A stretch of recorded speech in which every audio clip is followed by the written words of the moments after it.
Welcome, everyone. Thank you so much to everyone who is joining us today live for our Lunch and Learn, Exploring Our Climate Future with En-ROADS. And thank you to everyone who is watching this recording on YouTube. It should come as no surprise that policy plays a key role in accelerating the clean energy transition and advancing sustainability, justice, and a livable climate future. But how do specific policies drive change? And how can we anticipate and even quantify the impacts that we expect to see from those policies? There is a tool for that.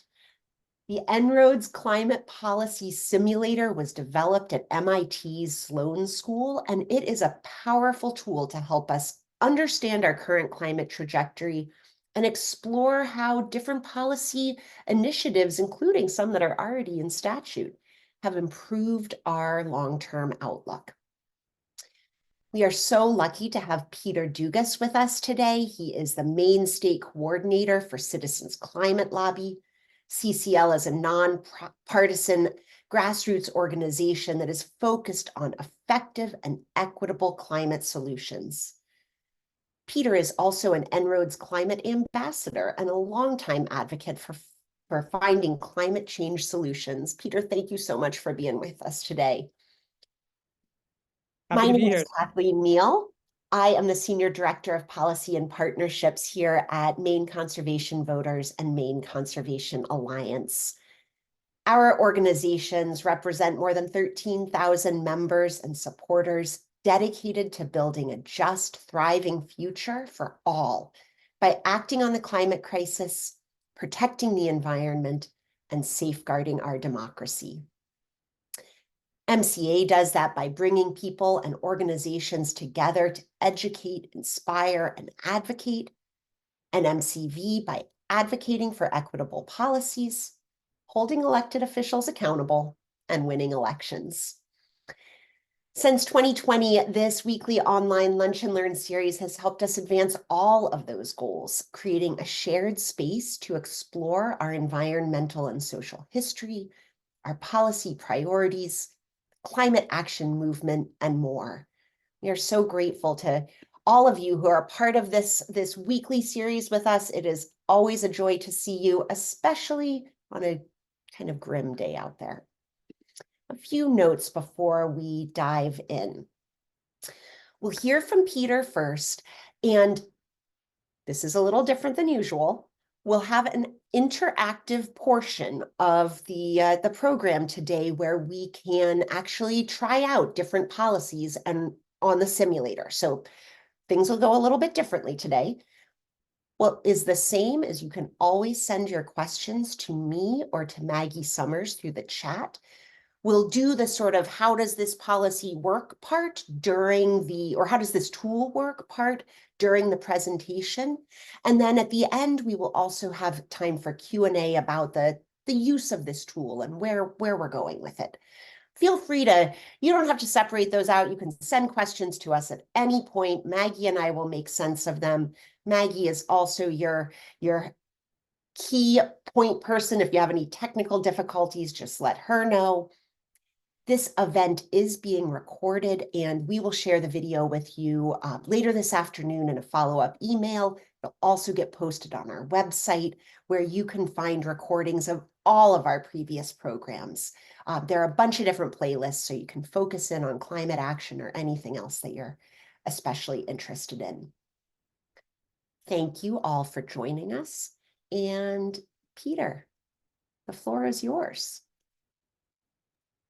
Thank you so much, Kathleen. Thank you, Maggie, and everybody. Thank you for taking some time to explore this cool tool with me. I'm happy to be here and happy to see so many familiar and unfamiliar faces.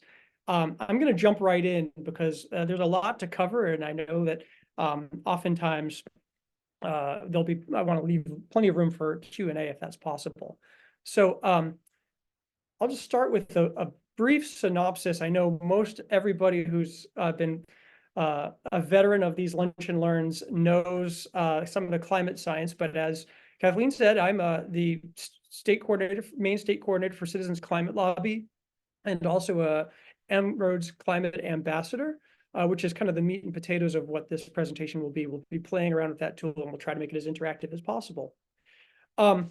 So some of the goals for today, I want to kind of bring a message across right from the beginning with a brief summary of where climate science is, that we have both urgency and agency. Urgency because the acceleration of the impacts of climate change are becoming more and more apparent as I'm watching my crocuses come up in late February, early March in Maine. But also because we have unique leverage as Mainers. We are the residents of the, I would argue, the most influential quarter, the most influential nation on climate policy, and more of that in just a minute. Then I will dig into the En-ROADS portion, which, as I said, would be the bulk of it, which is the middle section. How should we prioritize our policy choices?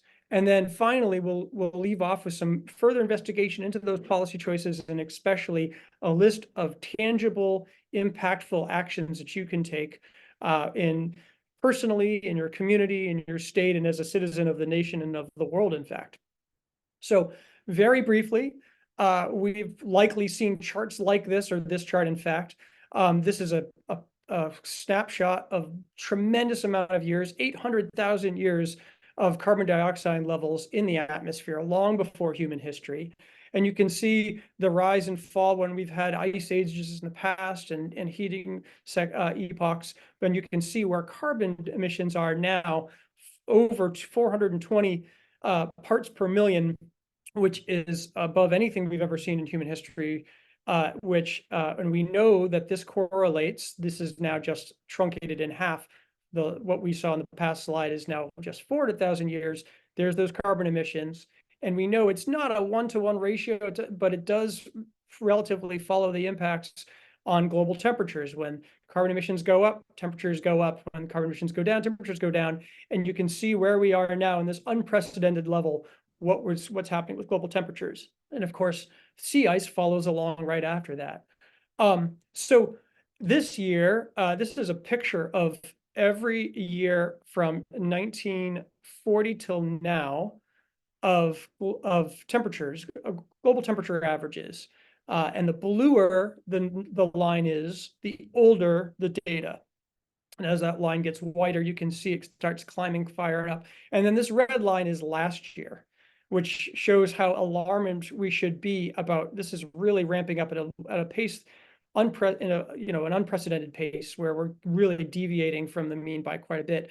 And this yellow line on the bottom was our baseline from 1850 to 1900, at the very beginning of the right after the Industrial Revolution. So before we started really seeing the effects of all the carbon we've been pumping into the atmosphere. For the first time ever, late last fall, global temperature averages were above 2 degrees centigrade above the global averages on that particular date. Now that's fallen and gone back and forth first since then, but we weren't expected to hit that until the 2060s or so. So that's very alarming. So here I'm trying to bring across the urgency of the issue, which I'm sure many of us know about. But what kind of analogy can we talk about this? And I think it's important, as we look at the model, to think about what is causing this. We know that greenhouse gas emissions, mostly created by our industrial efforts, burning coal, oil, natural gas to run our cars, to power our electrical facilities, to heat our homes.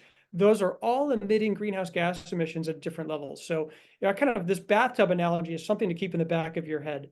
So that the pumping of emissions is what's causing the CO2 to increase in our atmosphere. And we're trying to turn this lever down so that we will slow this down, while we're going to have to, especially as things have accelerated recently, talk more and more about removing carbon also from the atmosphere, whether that be through natural means of planting trees or slowing down the rate of deforestation around the world, or other means, which we will probably investigate when we look into the model. Maine, bringing it back home for a little bit outside of the global view, it doesn't take much this winter to realize what's at stake. Oftentimes when I'm doing this talk to folks who are not necessarily on the climate bandwagon, I talk about Maine shrimp, which 25 years ago was a $20 million industry in our state and is now gone. Who knows how many millennia Maine shrimp existed in the Gulf of Maine, but they're not there anymore. And we know that the epicenter of where Maine lobster harvests keep on migrating further and further up the coast. We know what's at stake as Sugarloaf is dealing with another rainy day, trying to keep winter recreation. Just talked to a snowmobile association recently about how their winter was. We know that businesses associated with those up in New Sweden, the mom and pop convenience store that served snowmobilers coming from all kinds of different spots, including Quebec, finally closed its doors because the snow, there just was, the snowpack was not dependable anymore. And we can think also about Maine coasts. You know, for those of us who know people who say like, oh, global warming, what's so bad? I like warm days. Well, a warm day at the beach is harder to get when we know that in fact, our coastlines, sandy beaches are hard to come by when we're seeing sea level rises the way we're anticipated in the next centuries, decades and centuries. Harvests like blueberries, wood products, as we're looking to, you know, more threats from California and now Canadian style wildfires impacts us in all different levels. So nobody is safe. We all have something at stake in this. But this is where I want to turn towards a little bit of hope, and where I kind of cued before that many of us in our state are moving, especially folks who are like Maine conservation voters and their members and the folks who populate the lunch and learns. They know that so much has been to be done in our personal lifestyles, in our communities and towns for resiliency, in our state, which deserves tons of appreciation for the bipartisan work that's been going on with the Maine Climate Council to get ahead of this, to plan for the future, and to decarbonize as effectively and equitable as possible. But I would argue to turn our attention towards national policy is critical, particularly in our state, where we have only 4 delegates to DC, our 2 representatives, Shelley Pingree and Jared Golden, and our senators, who happen to be we're the only state with both of our senators on the bipartisan Senate Climate Solutions Caucus. Both Senator Collins and Senator King have been members of that for a decade or more. And we are the only state with that. There's only 12 or 13 members of that austere group. A lot of the great climate successes that have happened recently in the past 3 years have come out from that group because of the bipartisan conversations that have been having. And, you know, a lot of very influential states, much bigger in population. New York has 20 times our population, Texas 30 times our population roughly, California nearly 40 times our population. They have 0 members of this group, and we have the only ones with 2. I actually made a pie chart to talk about this. If we talked about Maine's contributions to national greenhouse gas emissions, we are less than 0.3% of US carbon emissions. So it's really important for us to become leaders and get rid of that. But you can see we're not going to get there on our own without the efforts and trying to make sure that our leadership is seen and replicated amongst the rest of the states and in fact the rest of the world. But our percentage of the bipartisan Senate Climate Solutions Caucus is way out. We have way more leverage than we would assume to have had. Okay. More good news. As I said, because of the work, what's happening nationally, when I did this talk for Maine conservation voters 3 years ago, a lot of this this is all new for this. The model has been upgraded, and some of the data, some of the projections look a lot better. You can see over the years how much money we've allocated federally towards clean energy investments. So in the Clinton years, in the Bush 2 years, under the Obama administration, you can see here's the American Recovery and Reinvestment Act coming out of the Great Recession. And then in the past administration, just since 2020, we've allocated this much. Everyone's talking about the Inflation Reduction Act, which is allowing all like the record-breaking allocation of funds to incentivize a transition to clean energy and to energy efficiency and electrification. But that was built on top of a bipartisan previous record breaker in the Infrastructure Investment and Jobs Act, the big bipartisan infrastructure law. And between the two were the CHIPS Act, which was actually mostly about onshoring the capacity to build our information technology to this country, but it also meant a lot on climate because we are much less reliant on coal than our competitors who are making fossil fuels abroad, namely China. This has had real consequences. You can see this is the annual US electric generation capacity, how much we're creating in electricity and in which sector. So this is color coded. So you can see natural gas has dominated 20, 25 years ago.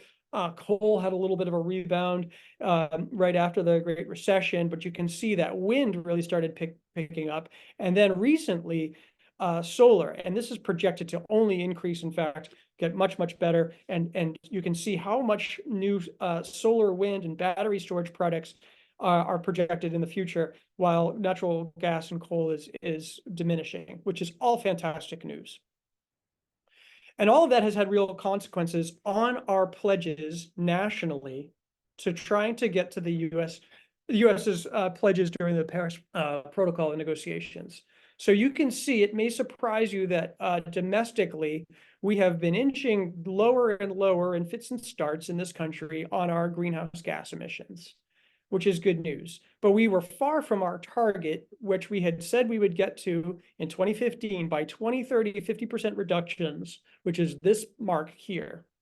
The policy before the most recent climate package in the Inflation Reduction Act, the IRA, got us to here, someplace, depending, there's a lot of discrepancy depending on which, there's a lot of unknowns in this, but we were projected to get to 24 to 35% reductions.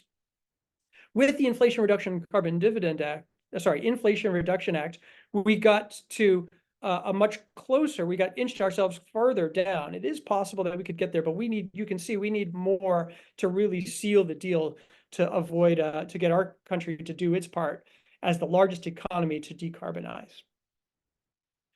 Okay, at this point, that was a really brief but really dense introduction to where the climate science is and where the policy is.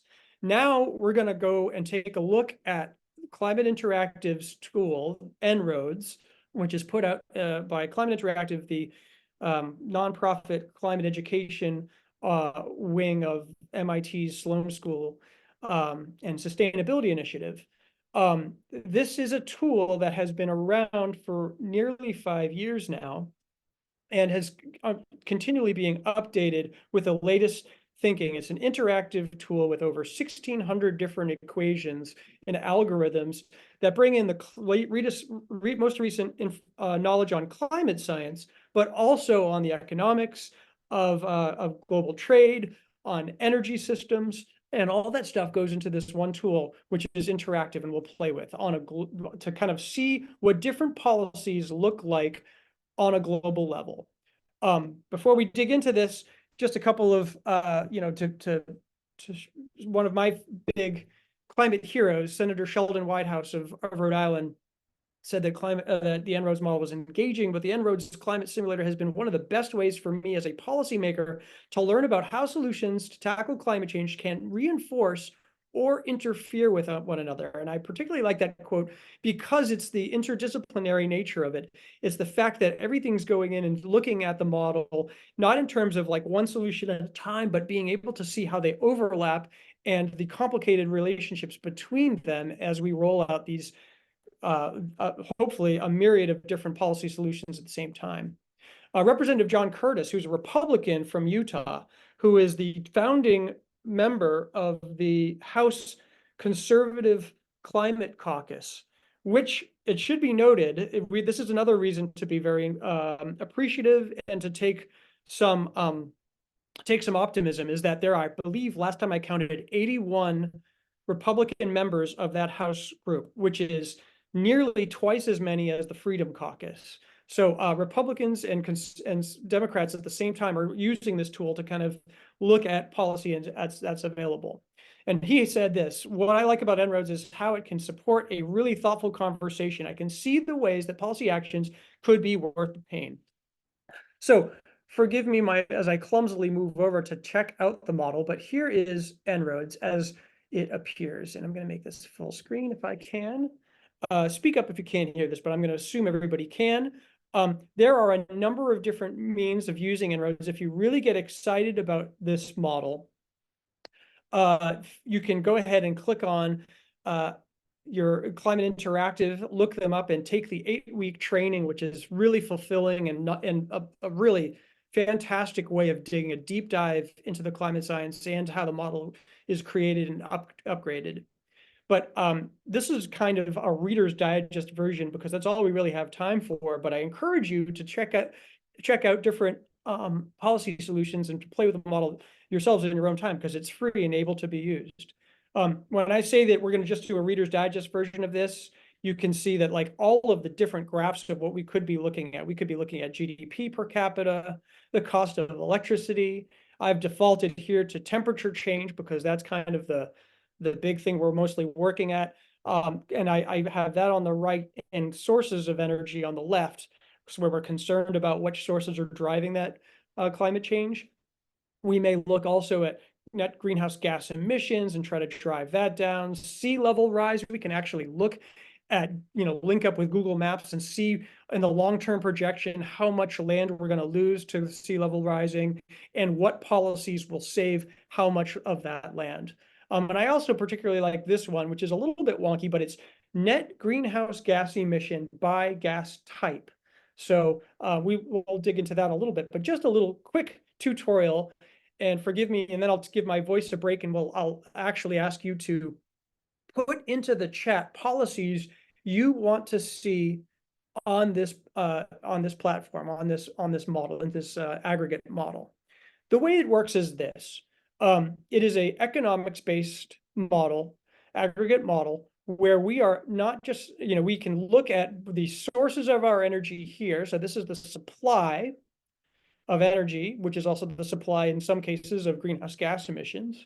And then the demand, where we're asking for electricity and energy from our transportation, our building and industry, population growth and economic growth. We can toy with that if you're interested. Land use, how we're raising our food, particularly cattle and industrial emissions. And then, of course, carbon removal, which if we go back to that bathtub analogy, a lot of these things here are about turning that faucet down, which is, of course, a requirement if we're going to try to stabilize the climate and secure a livable future for ourselves and our children. But also carbon removal looks like more and more as the decades go on, we'll have to look at that because we've stalled so long to get to this.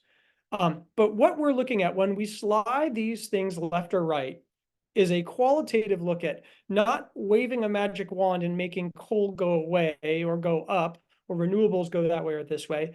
It's basically using market incentives. So when I slide this over, it's putting into the model incentives or really disincentives on coal on a global level. So this can't be broken down by regions. We have two things you have to remember is it's global, not local, but we can get some impacts of extrapolating local efforts into the global, if it were to be a global effort.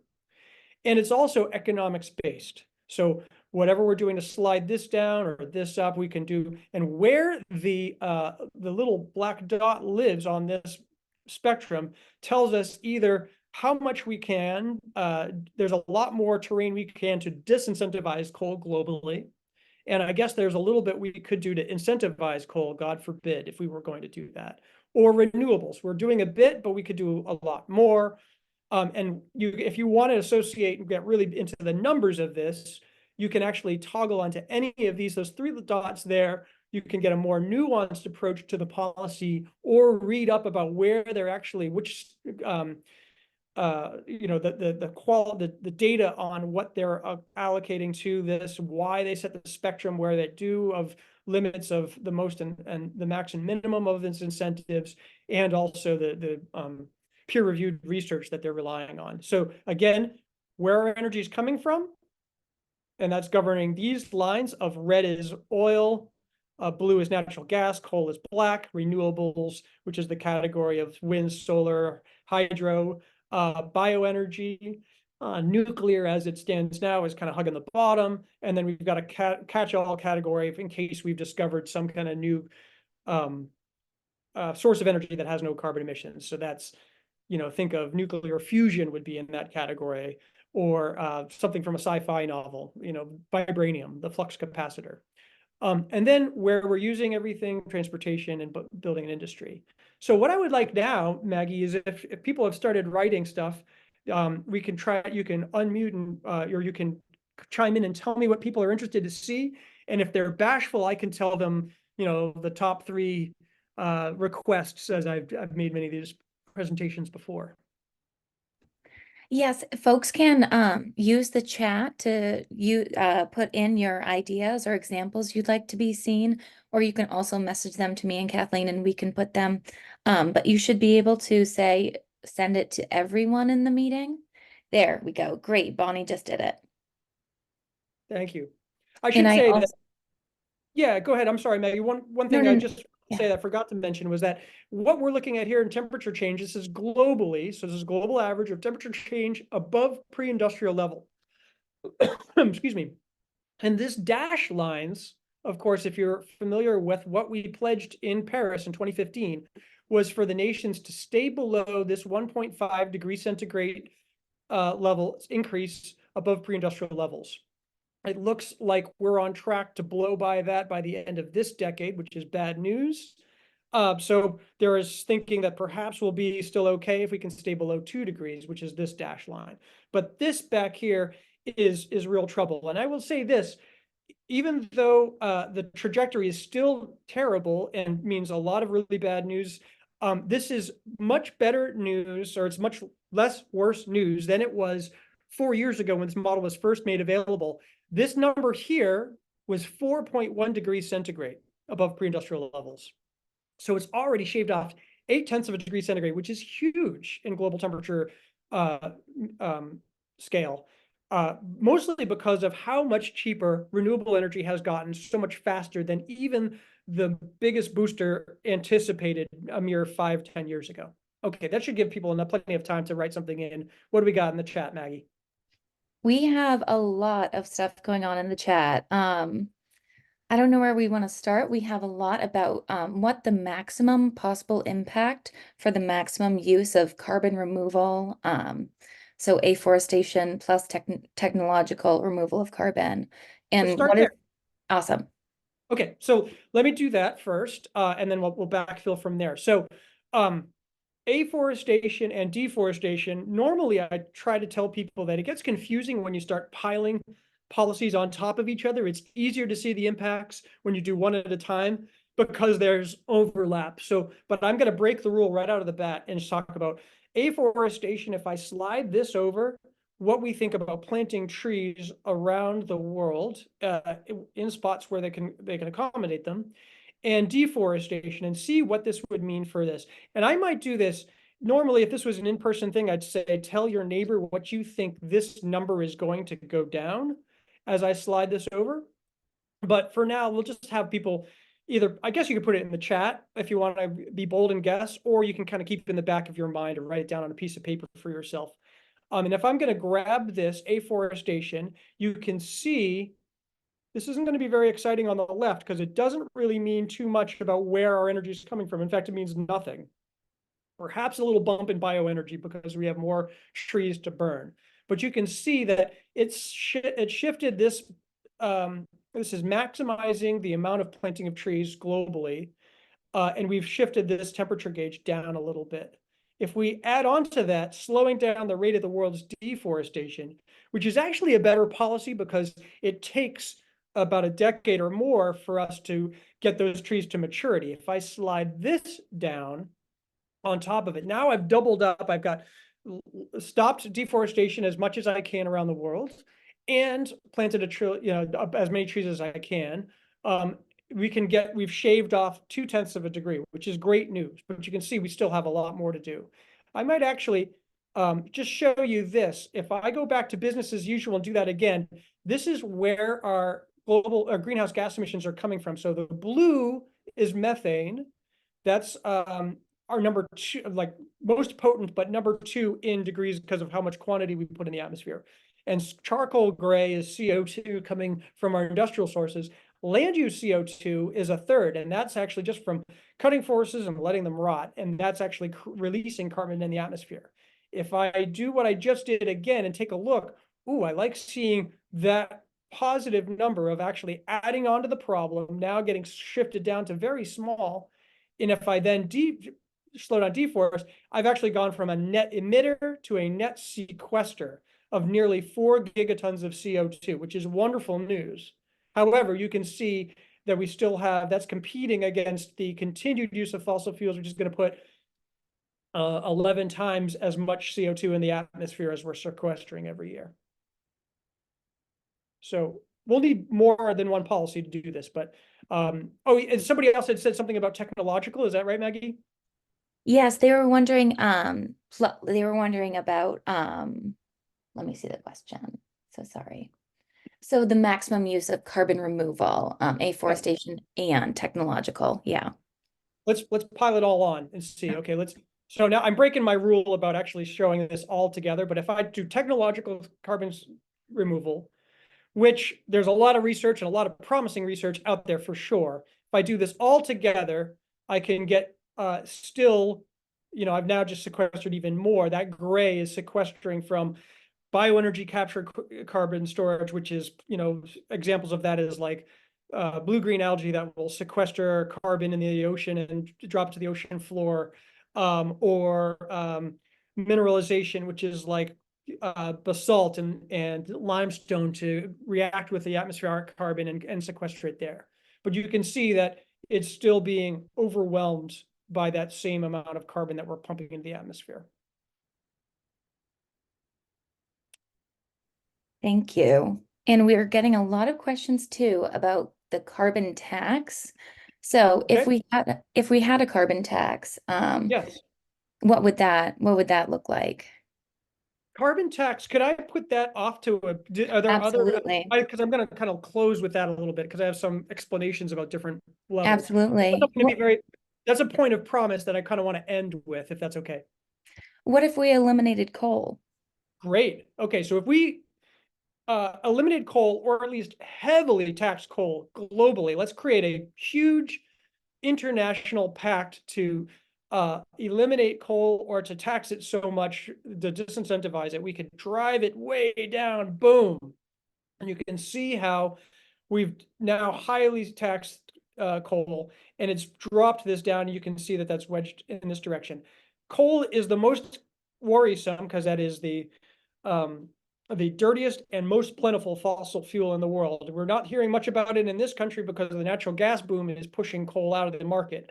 But in a lot of places elsewhere in the world, particularly developing countries, coal is cheap and easy to extract. So this does a tremendous amount. We can actually do other nuanced things with this I can dig into here, but let's just stop there. So an important policy. And we had someone else who was wondering if we reduced coal by 25%, increased electrification by 25%, increased afforestation by 50%, and then tried to slide the coal down to zero, what would happen? Okay, so let me see if I can follow that again. Go to half Yes. on coal or so. Max out electrification of our vehicles and electrification of buildings. Reforest, was that to max it out or? Yep, okay. 50% at afforestation. Okay, and then drag coal back down? Yeah.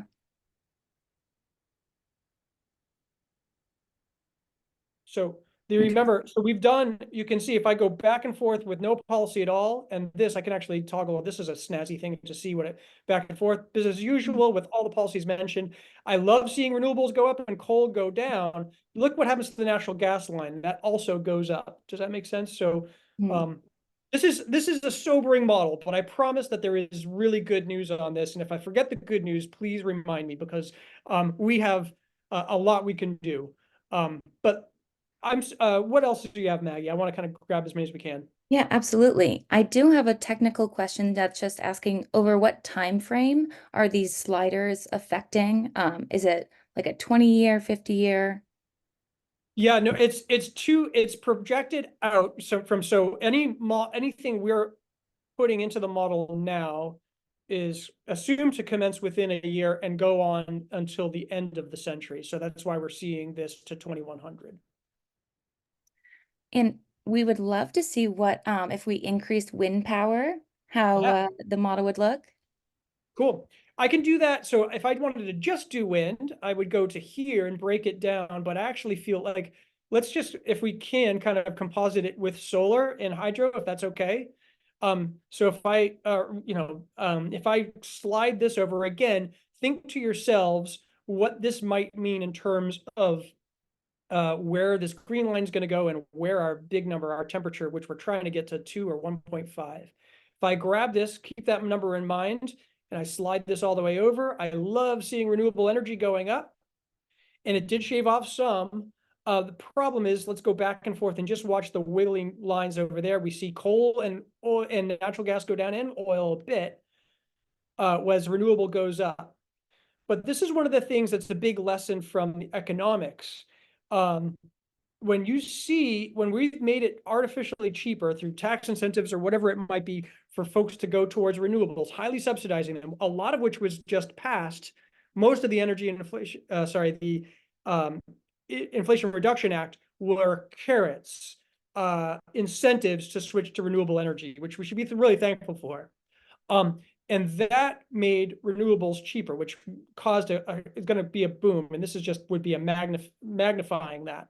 But you can see, and coal went down in the short term because you can imagine as people cheaper to put a solar panel on their house, why would I continue to burn coal or whatever it might be? But over the long run, as people have switched and the market absorbs that difference in the cheapening of renewable power, coal starts becoming more attractive again because with people stop buying coal in the short term, then it sits in the ground. The price of it goes down because there's less demand. So eventually the price goes down long enough, and what happens? It gets attractive again, and that's why there's this kind of classic Econ 101 rebound effect where we see coal going back up again globally. And this is actually a great place for this question I wanted to ask. How would you show some viewers some examples of trade-offs in these solutions? I feel like you were just talking about a trade-off.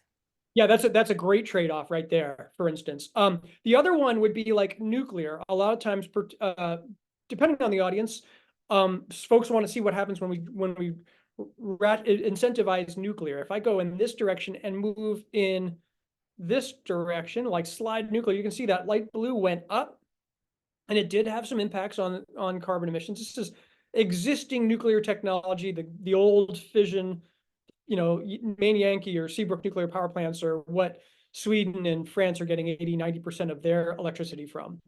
But you can see if I go back and forth between those two policies, yes, nuclear is biting into the market share of coal, but it's also biting a bit into the perspective of renewables. So we're actually having two, at least on the climate level or carbon emissions level, good things competing for market share. So that's an interesting thing where there's kind of like a surprising result. And if we have time for one last, we've gotten a lot of questions about energy efficiency, especially in housing. And we had some Maine specific questions, but I know that this is kind of a global tool.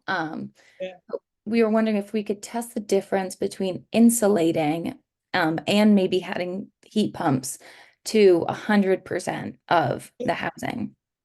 Those are great ones to end on. So here we go. So building an industry, this is huge categories when you think about it, but we're talking about energy efficiency. That's the insulation and perhaps cogeneration and some other things. But if we grab this and slide it all the way over, what's nice about this is the cheapest form of decarbonizing because we've now look at the demand for everything went down. We've highly increased our energy efficiency across the board.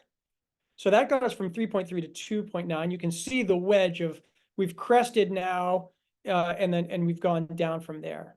If I do electrification at the same time and I slide this over, we can actually see renewables goes up.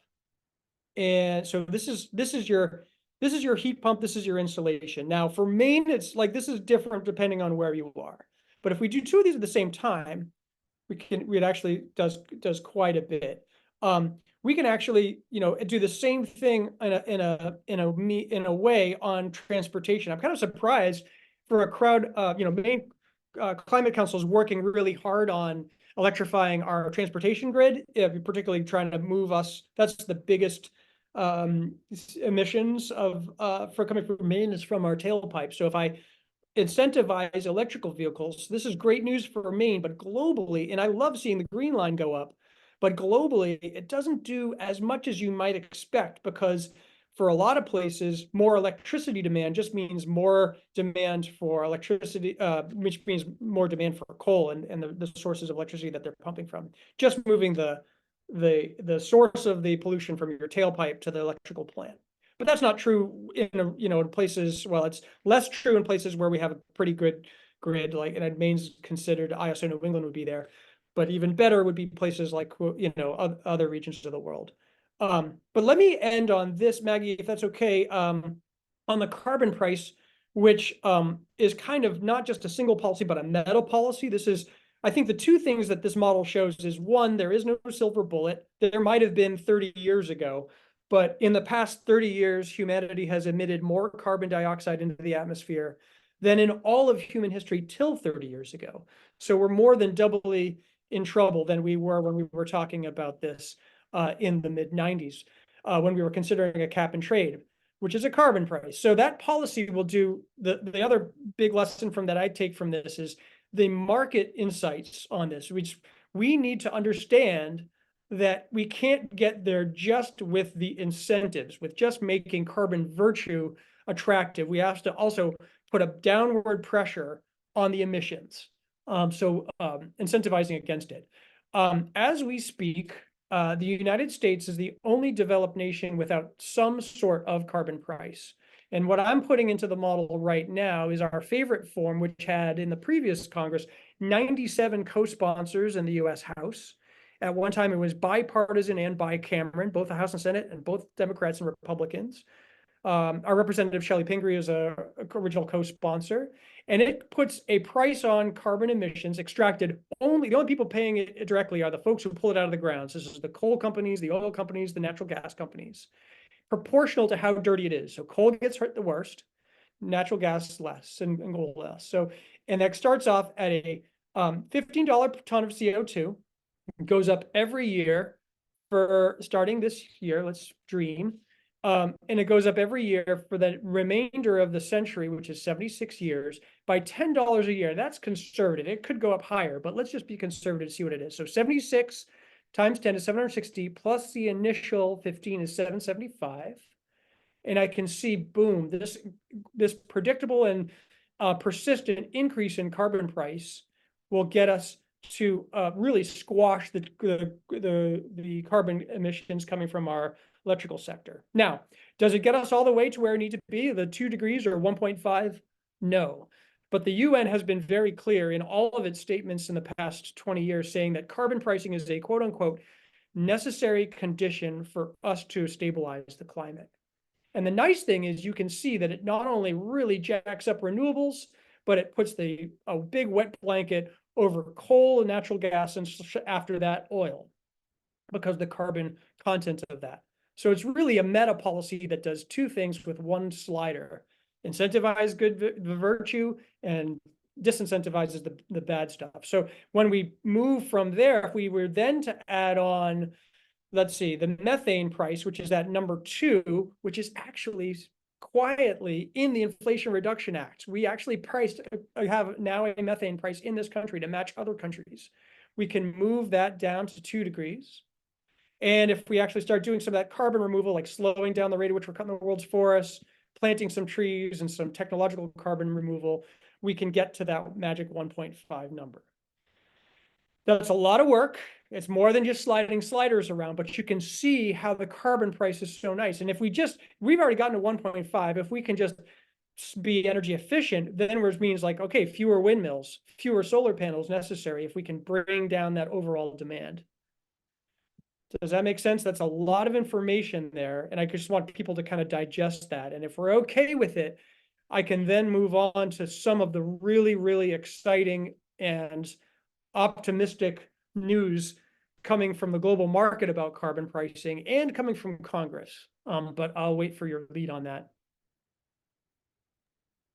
Yes, no, go ahead. Absolutely. Give us a positive news.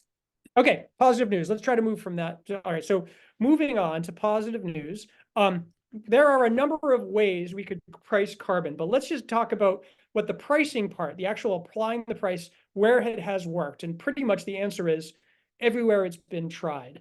In Great Britain, they introduced a carbon price in 2013, and since then, coal, you can see, has it's really the coal burning in England has gone way down, and this is projected to get even go down faster.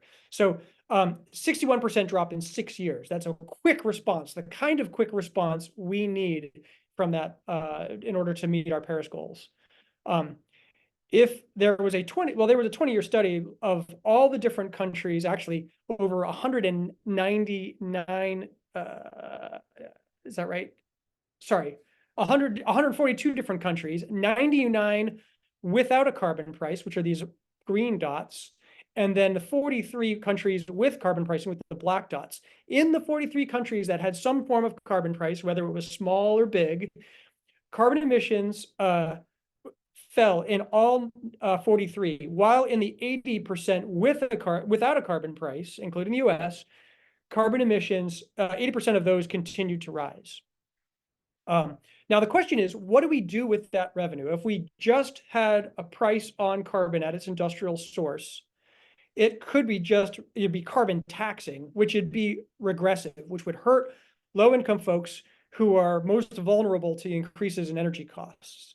So we can do a number of things. We can do carbon taxing, which is regressive, cap and trade, which is something the United States, the UN has had since for the 21st century, and which the US has almost come aboard in 1992 under George H.W. Bush, and also again in 2009 under Barack Obama. That is better than nothing, better than the US being the only developed nation without a carbon price, but not perfect because, again, it's just our pledge to trade, the ability to price, to pollute, and that ability ratchets down every year. Or we could have a fee and dividend structure or cash back carbon price, which again has the price on the fuel source and returns that revenue. 100% of the net revenue is returned as a household dividend or cashback carbon pricing, which is what Canada has. And you can break this down. This is very wonky, but I just wanted to approach this. The first year of study of that national bill, similar to what Canada has, showed that that dividend check exceeds the expected increases in your energy costs for every income level, for most folks below the 60% income level. So the poorest 20% are down here, the richest 20% are up here, and this is the folks in the middle. So it's taxable income, so that this goes down as you get richer or more affluent. But that dividend check returned from the, without increasing the size of government or regulation, it's just a price on the fuel source and giving that money back to folks.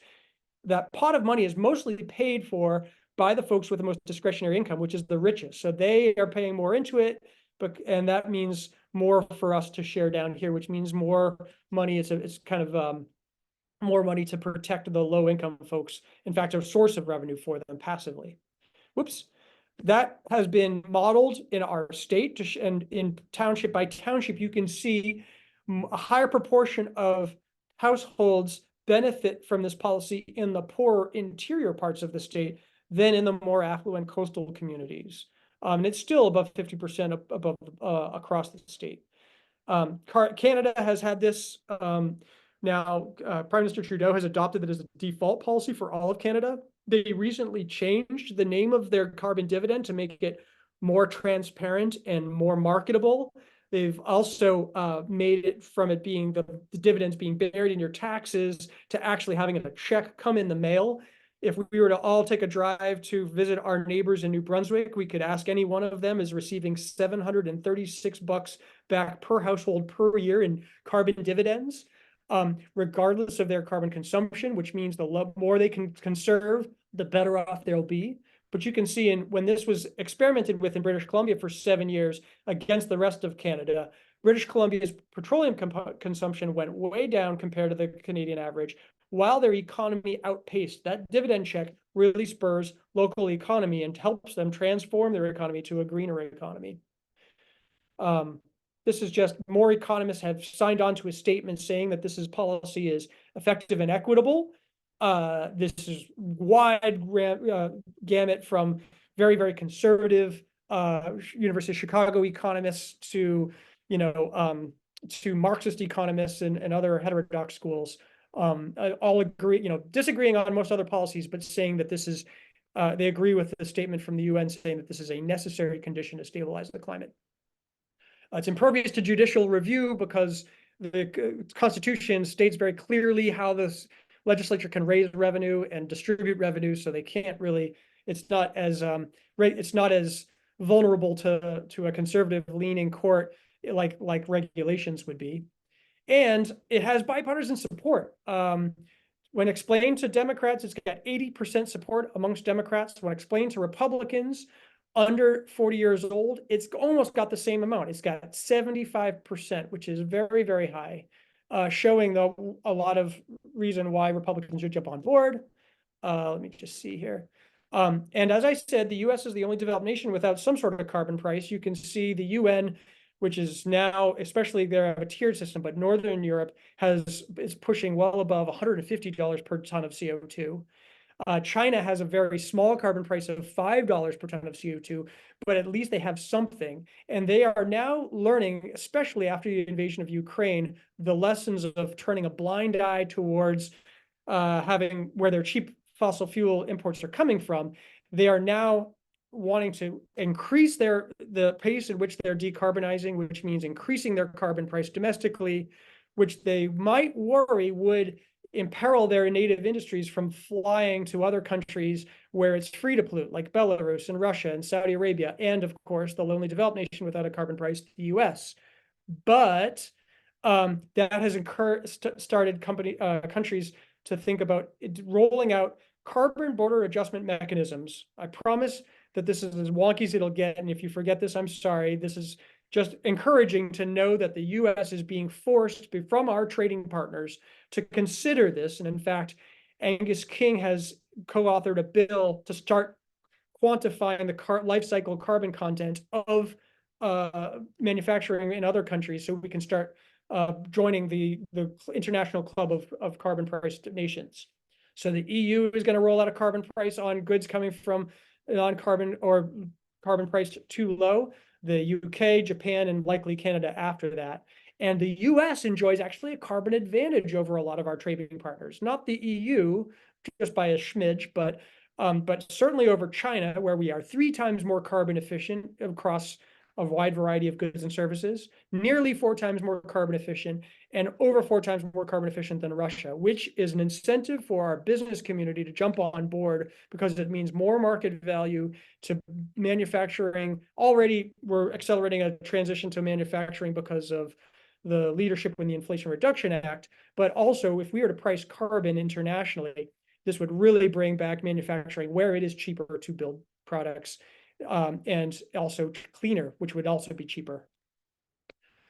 I promise this will be the end, and then I'll open up for questions and answers. But if we could break it down and compare what we've seen in the En-ROADS model with another domestic model, this is one called from the Princeton Repeat Review. The Citizens Climate Lobby, the organization which we have over 2,000 members in the state, or nearly over 200,000 in the country. We are always keeping abreast of what should our policy priorities be. After passing the Inflation Reduction Act, we got to a point where our energy emissions, this isn't globally anymore, this is just US, got to a point where we could get to 28% reductions by the end of the decade, by 2030. What's the bottleneck preventing us from getting there is an upgrade to the grid, which is why we really need to keep in mind what's going on with our electrical sources, and encourage policy and legislation that will bring in more grid reliability and the capacity for more renewables. Right now, more renewables want to get onto the grid than can. So if we did have permitting reform to allow more grid, the cleaning of the grid, we could get to 40% reduction. If we added the carbon pricing, which has enormous long-term benefits, but if we just add carbon pricing onto that, we could exceed our Paris Protocol promises, which is wonderful news. But why stop there? We're also looking at healthy forests to naturally sequester carbon into our forests, and which would mean tremendous benefits locally, particularly for frontline communities concerned with climate justice, because it creates their heat islands created by the lack of trees. And finally, additional energy efficiency and electrification beyond what would happen from the IRA and carbon pricing. That was a mouthful, but hopefully this will, I'll skip this slide because I know I'm running out of time. This is just a picture of what we do within Citizens Climate Lobby, advocating at the highest levels. This is my daughter thanking Shelley Pingree when she became a co-sponsor, us meeting with Angus King, us meeting with Susan Collins, Jared Golden, Bruce Poliquin before him. And if this, I'll leave with this, which is, if these are actions I would like to encourage folks who feel moved to do something about this. These are increasing effort or increasing time. If you were to take out your cell phone and scan this QR code, or go to the link that hopefully will go in the chat soon, I could put in the chat if Maggie can, of just an action saying, ask for support of this bipartisan legislation as a particular means to move lawmakers in this direction, so we can avoid those carbon tariffs coming from our trading partners and move the US to reap the benefits of cleaner energy and decarbonization.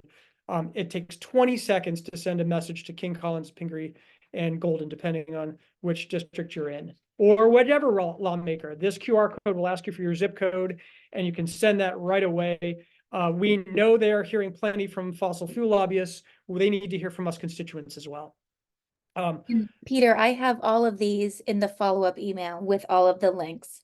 If you want to save time for a question or two. Sure. Okay, I'll just leave this on the screen for people to read, but yes, Q&A. Peter, this is incredible. Thank you so much. And don't worry, everyone who had a scenario you want to try out, you will also get a link to the En-ROADS model itself and be able to move those sliders in lots of different ways. And feel free to share what you come up with. We would love to see your policy ideas. And as Maggie said, you'll get the follow-up email with all of these actions. So we know that this is going to be in front of all of you later today. But Peter, the one question I think we have time for right now is, how do we make sure that this model is in front of the people who are making the decisions? Are lawmakers using this model? Is it being used at the state level, nationally, globally? Tell us who's playing around with En-ROADS. Yeah. And thank you. That's a wonderful question. The good news is that it's getting proliferated pretty quickly. Maybe not as fast as we need to, but the model is wonderful because of the information people can get, extracting it from doing it themselves instead of just relying on trusted sources, whoever they might trust. Yes, it's being shown to legislators, policymakers at the highest level. So national policymakers are certainly seeing it. We've shared it with offices, all 4 of our offices on the federal level. But it's always good to call up those offices or send a link, send a message. When you do that QR code, you can format, you can personalize it and say, En-ROADS, when do we talk to you at En-ROADS? You can bring it up in a letter, you can bring it up in a phone call. We're very lucky to live in a sparsely populated state, so our senators are pretty responsive to this. Statewide, we've also brought this up. In fact, that's where Maggie and I met and talked about bringing this back to Maine Conservation Voters Lunch and Learn. State lawmakers are hearing about this. It helps them see all the good work they're doing on the state level in the internal process of our state to see how they fit in the grander scheme of things. But another spot that's really important and influential beyond what you might think is business and community leaders. They know that policy is coming, and they know that they have to move in a direction that allows them to accommodate this, but they don't know which policy is going to be best, most effective, and equitable. And this checks both of those boxes. In fact, we have more than 150 businesses and community leaders that have endorsed this policy. Send notes to King, Collins, Pingree, Golden. We've had nearly 30 towns since this bill was introduced have passed municipal endorsements. That's Carbon Cashback for Maine is the name of that effort. Feel free to contact me to ask if your town has been. Many of the obvious towns have endorsed this, like Portland, South Portland, the Liberal Coast, but also Hamden and Vienna and Reedfield and Mount Vernon, some of these towns in the interior parts of the state as well. But yes, bring this to as many people as you want. And if you don't feel comfortable bringing it to us, contact me or some other Citizens Climate Lobby or Climate Interactive folks, and we'd love to join.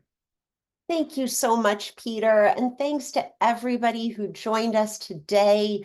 We really appreciate your willingness to get in there and play around with this model, and hope you have fun doing that at home as well.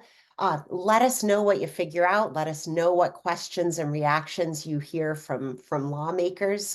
We can't wait for the updates. We will be back in this space next week with our friends from the Center for Climate Integrity. They have a brand new report out that you are definitely going to want to hear about: the fraud of plastic recycling, how big oil and the plastics industry deceived the public for decades. It's probably going to make our blood boil, but we'll be here together anyway, and can't wait to see you then. Until then, have a wonderful weekend, and thanks again.